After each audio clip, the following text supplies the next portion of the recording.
Madame, bonjour monsieur, chers téléspectateurs de Communion Télévision. Nous sommes très heureux de vous savoir nombreux scotchés devant votre petit écran en train de regarder nos programmes, les programmes de Communion Télévision. Focus ce jour, Focus reçoit l'apôtre Étienne Comdeb, le père fondateur du ministère Appel à la communion avec Dieu. Avec lui, pendant une quinzaine de minutes, nous allons revenir sur le culte du 30 juin 2019 et nous allons parler de plusieurs autres choses encore. Mesdames, Messieurs, il est avec nous dans ce studio, apôtre. Bonjour. Bonjour Simon, bonjour chers téléspectateurs, que la grâce soit abondante sur vous. Apôtre, comment vous allez? Très bien, par la grâce de Dieu. Alors, nous sortons d'un grand programme, apôtre, qui a eu lieu dans ce ministère. C'était dimanche passé, 30 juin 2019. Oui, évidemment. Il s'agit du programme qui avait été annoncé. Oui, longtemps annoncé. Voilà, longtemps annoncé, c'est-à-dire le culte de guérison. Voilà. Donc, ça s'est déroulé le dimanche passé. Oui. Donc, que le Seigneur soit béni. Alors, apôtre, parlant donc de ce programme, j'avoue que les derniers jours, c'était des jours de préparation. C'est vrai que vous me disiez la fois dernière qu'à tout moment, ça peut arriver et vous êtes prêts. Mais il y a quand même quelques dispositions qu'on prend avant un programme, un grand programme, comme celui qui s'est déroulé le 30 juin 2019. Bien sûr, on le prépare dans la prière. Donc voilà la disposition. Et il faut recevoir la parole qui doit être annoncée. Donc, il faut s'attendre au Seigneur. Oui. Parce qu'en réalité, c'est la manifestation de la grâce de Dieu, c'est la manifestation de l'amour de Dieu. Oui. Donc, un tel programme. Donc, c'est pour cela que je disais que Dieu, lui, il est toujours prêt. Mais c'est nous qui ne sommes pas toujours prêts. Donc, alors les hommes, il faut les informer et puis il faut aussi prier pour avoir sa direction et puis recevoir ce qu'il doit faire. Parce que Jésus lui-même, il recevait de Dieu tout ce qu'il disait. Donc, ce n'est que ça, la préparation. Voilà, ce n'est que ça la préparation. Maintenant, apôtre, nous devons parler du programme proprement dit. Déjà, est-ce que l'auto d'audience de ce dimanche, après avoir vu les gens qui sont arrivés, quel a été votre sentiment, apôtre, après ce programme, après le déroulé de ce programme? Mon sentiment, c'était un sentiment de satisfaction. Oui. Voilà, parce que malgré qu'on n'a pas déployé beaucoup de moyens pour pouvoir informer les gens à travers d'autres médias, et puis par moment, il y a eu une rupture, donc il n'y a pas eu de programme, on a eu des pannes, ainsi de suite, par rapport à notre communication. Donc malgré tout ça, les gens sont venus. Cela montre qu'en réalité, les gens sont dans le besoin. D'accord. Maintenant, apôtre, est-ce que vous, après avoir vu ceux qui sont arrivés, est-ce que vous vous êtes dit, ils sont venus, ils ont des problèmes, bon, je n'ai pas de solution, ou bien, et quand ils sont arrivés, tout était déjà arrangé? Oui, je crois que s'il n'y a pas de malades, il n'y aura pas de guérison. Donc, quand il y a des malades, c'était ma joie de savoir que Dieu aura l'occasion de pouvoir manifester la guérison. Parce qu'en réalité, c'est un culte de guérison. Donc, alors, on ne guérit pas ceux qui ne se déclarent pas malades. Il faut d'abord être malade. Voilà, donc, voilà, quand ils sont venus, nombreux, je me suis dit, tiens, donc cela veut dire qu'il y a des malades et puis il y aura des guérisons. Voilà, donc c'était là mon impression. Et maintenant, satisfait, apôtre, après le premier programme? Alors, pour ceux qui sont sensibles à l'esprit, tous ceux qui étaient là peuvent savoir si c'était bon. Ma joie, c'était quoi? C'était ceux qui avaient une communication de joie. À la fin, c'est comme si tout le monde a été libéré de quelque chose. Et puis, même ceux qui n'étaient pas malades, qui ne sentaient pas malades, je crois que chacun était malade, qui s'ignore. Donc, il y a quelque chose, il y a d'abord une guérison spirituelle qui s'est produite. Donc, je crois que c'était une guérison spirituelle pour tout le monde. Pour la plupart, pour ne pas dire tout le monde. Parce que, pour la plupart, en fait, c'est qui s'attendaient à recevoir quelque chose. Voilà, donc, alors ce qui fait que cette communication c'était pas une joie ordinaire. Donc, c'est une joie que je n'ai pas vue depuis longtemps, depuis des années.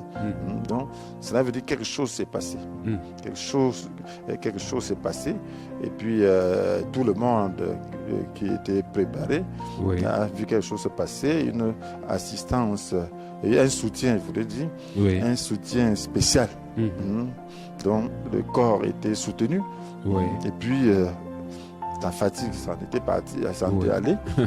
Donc, c'est comme on vivait un peu un avant-goût d'éternité. D'accord.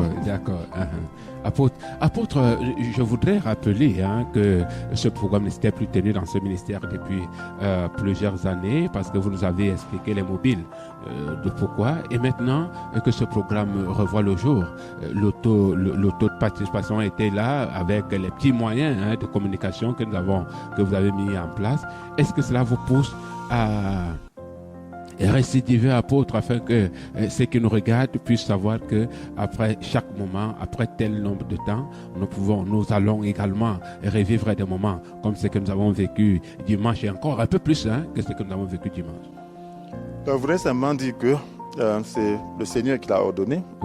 Donc ce n'est pas pour s'arrêter. Mais en réalité, c'est le ministère de Jésus. La Bible dit que Jésus faisait le tour de toute la Galilée. Il proclamait la bonne nouvelle du règne de Dieu. Il enseignait dans la synagogue. Il proclamait la bonne nouvelle du règne de Dieu. Et il guérissait ceux qui rencontraient de toutes les maladies et toutes les infirmités. Donc, il guérissait ceux qui rencontrent. Donc, ça fait partie du ministère du Seigneur Jésus. Donc, c'est juste un lancement. Donc le Seigneur voudrait donc qu'on l'accomplisse comme lui l'a fait. Donc qu'on le fasse avec son cœur. Voilà pourquoi il avait arrêté à ce moment. Pour que les gens entrent dans son esprit, pour pouvoir le faire dans son esprit. Donc j'ai dit, est-ce qu'il faut continuer? J'ai dit, c'était un programme que avant même de commencer, je savais déjà quelles seront les échéances. Donc j'ai reçu les échéances. Donc quand je dis à quelqu'un que voilà, dans 2 mois on va relancer, il dit mais 2 mois c'est loin, il fallait donc tellement il se sentait à l'aise, il voulait que ça continue peut-être dans 2 semaines, dans un mois, peut-être que ça devienne un programme mensuel. Donc programme mensuel, ce n'est pas pour cette année, c'est peut-être pour l'année prochaine. Selon sa pensée, c'est ça qu'il dit. Donc ce qui fait que Dieu ne fait pas les choses comme nous on fait. Donc dans 2 mois, donc ce sera encore lancé. C'est-à-dire au mois de septembre, septembre. Nous sommes en juillet. On a fait en 30 juin. Ça veut dire que fin août. Fin août. En fin août. Donc avant que les élèves n'aillent à l'école, ne rentrent à l'école, donc c'est que le Seigneur a enseigné ce qu'il a donné. Donc les gens vont entrer et puis lorsqu'ils ont vu ce que Dieu peut faire, donc il faudra donc renforcer et puis étendre pour que le ministère du Seigneur puisse continuer à se faire, que le Seigneur continue à rendre ministère au plus grand nombre. Donc c'est ça qu'il est question. Donc le Seigneur a un programme. Donc il fallait faire chaque dimanche. Bon, peut-être le temps va arriver, mais pour le moment, le culte de guérison, c'est une périodicité de 2 mois, une fois par 2 mois. Voilà, maintenant, apôtre, pour ceux qui sont arrivés, parce que nous avons vu plusieurs malades arriver, il y avait beaucoup de personnes du beau monde, j'allais dire. Et maintenant, est-ce que d'une manière ou d'une autre, quelqu'un vous a approché pour dire vraiment, cette fois-ci, je suis venu, voilà ce que Dieu a fait pour moi. C'est vrai qu'il y a eu des témoignages, mais... Donc, pas directement à moi, mais j'ai appris que plusieurs, puisque je n'étais pas trop en contact avec les gens. Donc certains, quand on dit témoigner, donc il y a une seule personne qui a témoigné, bien sûr, à la fois. Mais vous savez, la guérison, les gens sont prudents. Quand tu as souffert de quelque chose, tu dis que non, peut-être ça peut revenir. Ce n'est pas le cas de cécité où quelqu'un voit comme ça, il n'y en avait pas. De cécité où plus calmement, on peut voir, ainsi de suite, ou de paralysie, donc il n'y avait pas ce cas. Donc c'est ce genre de cas qui sont visibles. Très, très visible. Donc maintenant, quand tu avais des problèmes dans ton corps, maintenant, même si tu as senti que Dieu a agi, c'est difficile que tu aies directement témoigné. Donc il y en a, j'ai reçu le cas de quelqu'un, quand on a appelé de venir devant pour recevoir la prière. Donc cette personne, donc, dans la foule d'abord, la prière de masse, donc ça a fait quelque chose un peu dans sa vie, parce qu'elle se sentait vraiment malade, elle n'arrivait même pas à se tenir. Donc maintenant, elle avait peur qu'elle ne pouvait pas se tenir lorsqu'elle viendra dans les rangs. Mais elle était surprise qu'elle a pu se lever. Elle a pu marcher. Oui, et puis par la foi, elle est arrivée. Et puis maintenant, quand on a prié pour elle, donc elle était déjà libre. Donc elle se sentait déjà bien. Même ne pouvait pas témoigner parce que quand on m'a dit t'as menacé comme ça. Elle avait un peu peur de dire hey, je peux témoigner là, après ça revient. Donc beaucoup de gens sont comme ça et certains ont dit qu'ils ont senti leur corps bouger de fond en comble. Ils ont dit non, toutes les maladies qui étaient dans mon corps là, je sais que c'est maintenant parti. Donc il y avait une grande puissance qui agissait sur le corps, qui agissait dans la salle, qui agissait sur les uns et les autres. Donc et c'est ça le plus important. Tout le monde a expérimenté la grâce de Dieu pour ceux qui étaient ouverts. Donc ça veut dire que le Seigneur était là. Et donc ce n'était pas un culte ordinaire, mais c'était un culte de puissance. C'était un culte très spécial, mesdames et messieurs. C'était un moment de visitation, pour les uns les autres, pour ceux qui sont arrivés. Ils ne sont pas rentrés tels qu'ils sont entrés parce que le Seigneur les a visités. Bon, apôtre, c'est vrai qu'il y a d'autres qui ont dit il faudra qu'on revienne. Est-ce qu'il y a un programme de suivi qui est mis en place après ce programme de prière? Parce que quand même, il y a d'autres qui, de temps en temps, viendront. Est-ce qu'il y a un programme de suivi qui a été mis en place? Bien sûr, lorsqu'on fait un lancement de culte de guérison, cela veut dire qu'on est déjà prêt à recevoir les gens par rapport à leur guérison. Donc, le Seigneur a donné la parole. Donc, sur la base de cette parole, donc on amène les gens à saisir la guérison. On les met dans des conditions telles que la prière puisse porter du fruit. Parce qu'en réalité, Dieu agit par la foi, les uns et les autres. Donc, c'est pour ça qu'on a insisté. Il y a eu plusieurs phases. Il y a eu la phase de communication, de la base sur laquelle le Seigneur guérit. Certains, déjà à ce niveau, ont saisi les choses. On a eu la phase de une communication qui a été très appréciée. Il faut le dire ici. Donc, voilà. Donc, et puis maintenant, on a prié sur la base de cette communication. Chacun a reçu. Maintenant, après, on a encore insisté. Personnellement, j'ai prié pour tous les malades qui étaient là. Et ensuite, maintenant, on a dit que même si quelqu'un n'était pas satisfait, on va encore conseiller et puis prier. Donc, certains se sont retrouvés encore dans ce groupe. Maintenant, ça ne va pas. Il y a encore le suivi. Ok. Donc, c'est de ça qu'il est question. On a invité les gens les jeudis. On va encore insister. Donc, on va aller encore dans la même lancée. Donc, pour pouvoir asseoir. Même s'il y a eu la guérison, il faut que ça puisse être renforcé, que ce soit une base solide.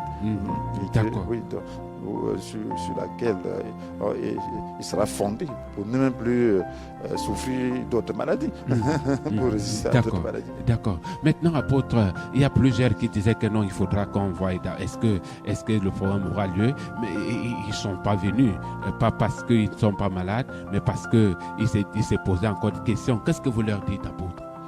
Donc, je leur ai dit que l'œuvre de Dieu, c'est la foi. Donc, la prochaine fois, s'ils ont pensé que ça n'aurait pas lieu, donc, qu'ils se préparent pour la prochaine fois.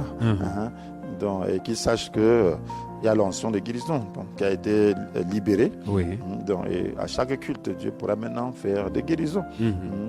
Donc, mais le culte spécial, c'est qu'on donne l'enseignement approprié. Donc, pour conditionner et libérer la foi, parce que c'est la parole de Dieu qui opère. Et cette parole est puissante. Donc, c'est elle qui a créé le monde, donc, que nous voyons. Donc, et puis, ça se prépare aussi pour que l'atmosphère soit propice à cela, pour presque tout le monde qui viendra. Parce que le Seigneur guérissait ceux qu'il rencontrait de toutes les maladies et de toutes les infirmités. Donc, c'est ça, parce qu'il faut aussi enseigner les gens autre chose. Donc, c'est pour ça qu'on ne peut pas faire tout le temps, mais tout le temps, on va prier pour les malades. Voilà. D'accord. Apôtre, nous sommes arrivés presque au terme de cet entretien parce qu'il était important pour nous d'avoir un retour après ce programme, ce grand programme de prière. Vous nous rassurez que la prochaine fois, apôtre, le Seigneur pourra permettre que la communication soit plus dense afin qu'il y ait un nombre plus intéressant de malades qui viennent? Voilà, comment la communication se faisait. Déjà, ceux qui étaient là. Alors, avec Jésus, celui qui a vu que le programme était bon, il viendra plus seul. Voilà, donc, on ne peut pas prévoir que la communication sera plus vaste. Bon, nous allons faire ce que nous pourrons. Mais la méthode du Seigneur Jésus, c'est ça. Donc, on lui rend gloire. Parce que tout ça, c'est lui qui se glorifie. Donc, c'est lui qui est élevé et c'est en son nom que nous le faisons. Donc, nous allons faire ce nom qu'il nous montre. Voilà, et selon les moyens qu'il va mettre à notre disposition. D'accord. Apôtre, qu'est-ce que vous dites à tous ceux-là qui nous ont regardés, ceux qui ont pris part à ce programme, parce qu'ils seront encore en train de regarder, et même ceux-là qui ne sont pas venus, juste un petit mot de fin. Voilà, vous voulez simplement dire que même si vous n'êtes pas venu, alors c'est bien de suivre le message, parce que c'est le message qui est la base de la guérison. Et ceux qui sont venus, donc que le Seigneur continue de vous soutenir, alors suivez aussi le message pour avoir davantage de révélations, parce que ces révélations vont permettre que vous ayez une base solide, donc de pouvoir résister à la maladie, de pouvoir résister au malin. Donc, et rendez gloire au Seigneur. Donc, c'est le Seigneur qui a opéré cela. Donc, remettez la gloire à Dieu, ne remettez pas la gloire à un homme, mais regardez à Dieu qui vous a guéri, parce que aucun homme ne peut vous guérir. C'est Jésus seul qui guérit. Donc, et il peut vous guérir partout où vous vous trouvez. Donc voilà ce qui est le plus important. Mesdames et messieurs, il peut vous guérir partout où vous vous trouvez. C'est le Seigneur Jésus-Christ. Pour tous ceux qui ne connaissent pas le ministère Appel à la communion avec Dieu, je rappelle que nous sommes situés au carrefour Isakam, quartier Mvog-Ada, c'est à Yaoundé, carrefour Mvog-Ada, non carrefour Isakam, je le disais, Monteludo. Vous allez voir ces grands bâtiments peints en bleu-blanc, c'est là où le ministère Appel à la communion avec Dieu. Vous pouvez venir ou encore appeler au numéro de téléphone qui défile au bas de votre petit écran pour avoir plus d'informations et même le suivi. Mesdames, messieurs, restez scotchés Communion Télévision, les programmes se poursuivent. Apôtre, merci d'être venu. C'est moi qui vous remercie. Seigneur vous bénisse abondamment. Merci. Allez. Merci.